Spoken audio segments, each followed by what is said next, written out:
로마서 제1장.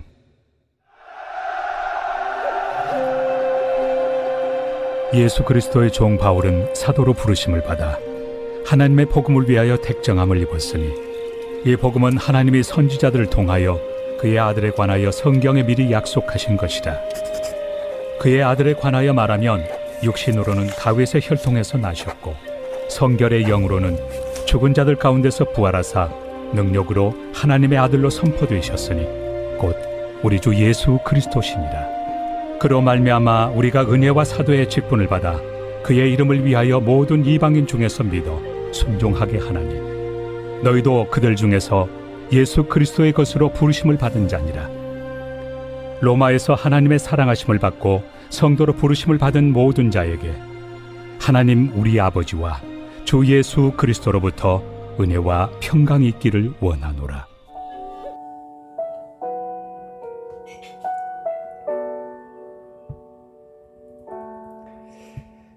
로마 교회는 사도 바울이 세운 교회는 아니죠. 그래서 이제 바울은 이제 첫 시작을 시작하면서 조심스럽게, 그리고 이제 자세히 자신을 소개하면서 편지를 시작하고 있습니다. 오늘 본문에서, 오늘 본문인 바울의 인사 속에서 우리는 이 그리스도인들이 어떤 정체성을 가져야 되고 또 상대방을 어떻게 바라봐야 되는지를 배우게 됩니다. 우선 바울은 자신을 예수 그리스도의 종이자 사도라고 소개하죠. 이 종, 이 노예죠. 노예라는 것은 당시에 가장 비천한 자리에 있는 사람입니다. 그리고 이 사도라는 것은 보냄을 받은 자라는 의미로서 예수님께서 정권을 그에게 위임하셨다라는 것이죠. 자, 그렇다면 이제 종이자 사도다라는 것은 바울 자신은 이 종처럼 어떤 비천한 모습으로 살고 있지만은 예수님의 권위와 영광을 그대로 위임받은 이 권세를 가지고 있는 사람이다 라는 그런 의미가 되겠죠. 또한 바울은 자신이 복음을 위해서 특정함을 입었다라고 합니다. 하나님께서 바울을 복음을 전하는 자로 미리 선택을 하셨다는 거죠. 자, 사실 바울은 높은 지위에서 종이나 다른 없는 자리로 추락한 이 비참한 처지에 있는 사람이죠. 하지만 그에게는 예수 그리스도께서 자신을 부르셨다라는 그런 자부심을 또한 가지고 있었던 거죠.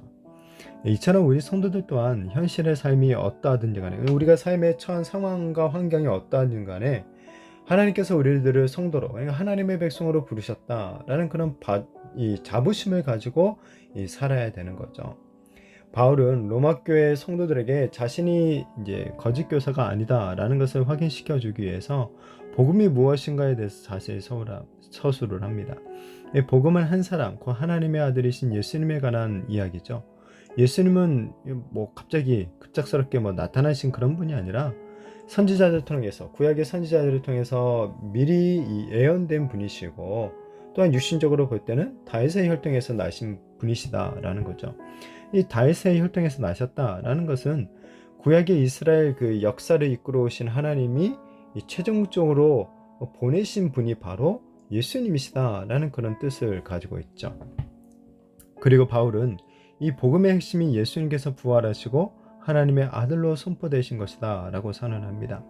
결국 복음이라는 것, 이스라엘의 하나님께서 예수님을 보내셔서 십자가와 그 부활 사건을 통해 이 사망 권세를 이기게 하시고 온 땅을 다스리시는 하나님의 아들이 되게 하셨다라는 그런 선포가 되는 거죠. 복음은 어떤 심오한 철학이나 사상 이런 게 아니에요. 복음은 오히려 역사적인 사실이죠. 하나님의 아들이신 예수님께서 이 땅에 오셔서 십자가에서 죽으시고 다시 살아나심으로써 이 믿는 자들마다, 이 믿는 자들에게 영생을 주시겠다라는, 어떤 영생을 주셨다라는 역사적인 사실을 갖다가 얘기하고 있죠. 이어서 바울은 로마 교회와 자신의 어떤 관계를 바뀌죠. 사실 이 바울은 로마 교회를 방문한 적이 없어요. 한 번도. 그렇기 때문에 표면적으로만 보면 바울과 로마 교회 성도들은 사실 아무런 관계가 없다고도 할 수가 있겠죠. 그러나 바울은 자신이 이방인들에게 복음을 전하기 위한 이 사도의 직분을 받았기에 로마 교회 역시, 그리고 예수 그리스도의 몸된 교회로 부르심을 받았기 때문에 자신과 로마 교회는 그리스도 안에서 하나다라는 것을 말해주는 거죠. 그래서 바울은 로마 교회 성도들을 향해서 인사의 끝에서 하나님 우리 아버지의 이름과 주 예수 그리스도의 이름으로 이 축복을 빌어주고 있는 것입니다. 자, 이처럼 생명부지의 사람이라도 이 같은 믿음을 소유했다라면 그리스도 안에서 한 가족이죠. 그렇다면 이 뭐 멀리 있는 사람 말고요, 우리가 같은 교회 공동체 안에 속해서 함께 정말 대면해서 어울려서 예배를 드리는 이 옆에 있는 사람들이라면 더더욱 말할 필요도 없겠죠. 우리는 모두 다 주님 안에서 한 가족임을 믿으시기를 바랍니다. 그렇게 서로의 마음을 열고 이 서로에 대해서 더 가까이 다가가려는 그런 노력이 필요한 거죠. 서로 이해하고 용납하고 품어줌으로써 정말 우리가 하나다라는 것을 우리가 더 확실히 할 필요가 있는 것이죠. 자, 우리의 성도들은 하나님의 아들이신 예수님께서 이 땅에 오셔서 십자가에서 죽으시고 부활하심으로써 이 믿는 자들에게 영원한 생명을 주셨음을 믿고 있는 사람들입니다. 이 사실, 이 복음의 사실을 바탕으로 우리의 정체성이 결정되는 거죠. 우리의 이 정체성, 이런 복음 위에 있어야 되는 거예요. 그리고 이런 복음의 정체성 아래에서 온 세상의 이 모든 성도들이 하나님 아버지 안에서 한 형제 자매다, 한 가족이다 라는 것을 또한 믿으시기를 바랍니다. 서로 어떤 인종과 문화와 언어가 다른다 할지라도, 서로 어떤 교파가 다르고 살아가는 삶의 모습들이 다르고 어떤 가지고 있는 지식도 다르고 능력도 다 다른다 할지라도 우리는 예수 그리스도 안에서 한 가족이라는 거예요. 바라기는 이러한 복음에 근거해서 우리의 정체성을 더욱더 확실하게 인식하고 그 정체성에 어울리는 삶을 살아가게 되어지기를 축복합니다.